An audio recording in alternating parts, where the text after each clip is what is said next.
Reduce your household food waste with organic garden. Hi, I'm Michael, the founder and manager of Organic Garden. We are a nonprofit for small-scale food waste composting. Have you had some success starting with Bokashi trials? Are you looking for ways to improve the overall consistency and get quicker results? In today's video, we'll talk about how to optimize your composting setup. For beginners, we recommend that you review our previous videos. As always, do not forget to like this video and subscribe to our channel for the latest content on composting and gardening. Without further ado, let us dive right in. To start off, let us turn to the food scraps we collect for Bokashi composting.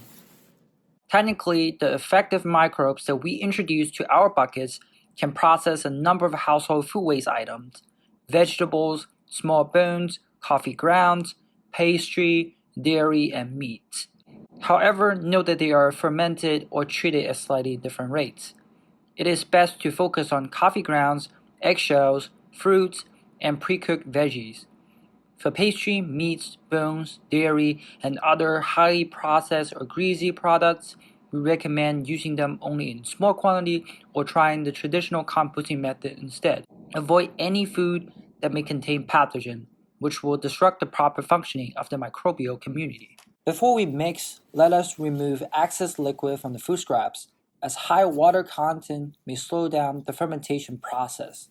Slice your food items for dehydration. Proceed to place your chopped up pieces on the drying rack, preferably with paper towels underneath.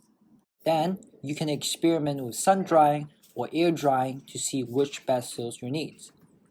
In this clip, we are showing you the latter. Water balance aside, I'm now using kitchen shears to reduce food waste into smaller pieces. Breaking down their sizes produces a great surface area to interact with our effective microorganisms.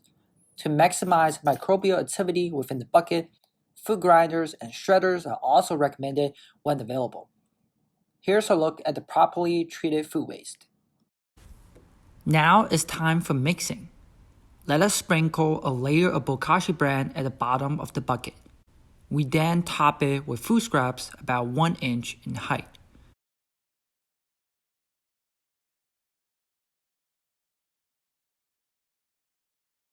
More Bokashi bran goes to the top. A new addition of food scraps will follow. This process should be repeated until we fill our bucket or run out of food scraps.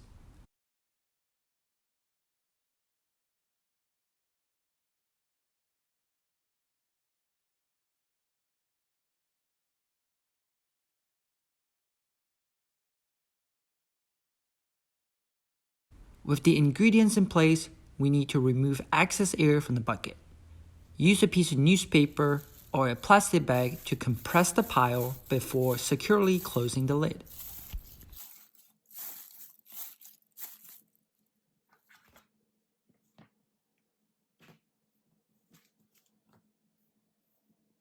Lastly, we want to keep our bucket under room temperature. In the winter, consider placing it indoors or by the heating unit if other parts of the house turn out to be too cold. Because Bokashi produces liquid fertilizer, we need to extract the water from the bucket regularly. Remove the Bokashi tea every 2 days, either through the spigot or from the bottom bucket. Feel free to open the lid every week to check for bad odors or colorful molds. If so, consider adding more Bokashi bran, removing excess liquid, or restarting the trial altogether. A good bucket usually features patches of these white mold. To summarize, we want to control for the type, moisture, and size of food scraps. Equally important is an ideal layering of food scraps and Bokashi bran. Don't forget to remove excess air from the bucket and seal it tightly. Finally, maintain the bucket in room temperature and regularly remove nutrient-rich solution from the bucket. The more familiar you are with this process, the more likely your Bokashi run will finish in 2 to 4 weeks. This is everything for today's video on how to optimize your Bokashi composting process. Reduce your household food waste with Organic Garden. I'm Michael. Thank you for watching.